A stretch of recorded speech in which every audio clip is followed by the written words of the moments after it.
Grafična kartica NVIDIA GeForce 9800 GTX temelji na jedru G92 in deluje s frekvenco 675 MHz.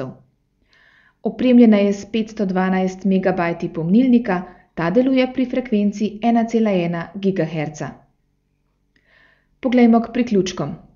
GeForce 9800 GTX ponuja dva DVI izhoda ter komponentni video izhod.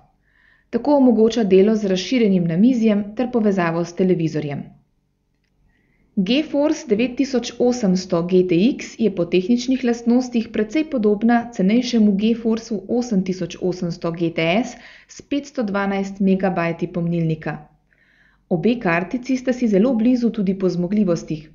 V testu 3D Mark VI so razlike med njima zelo majhne, prav tako pri posameznih igrah.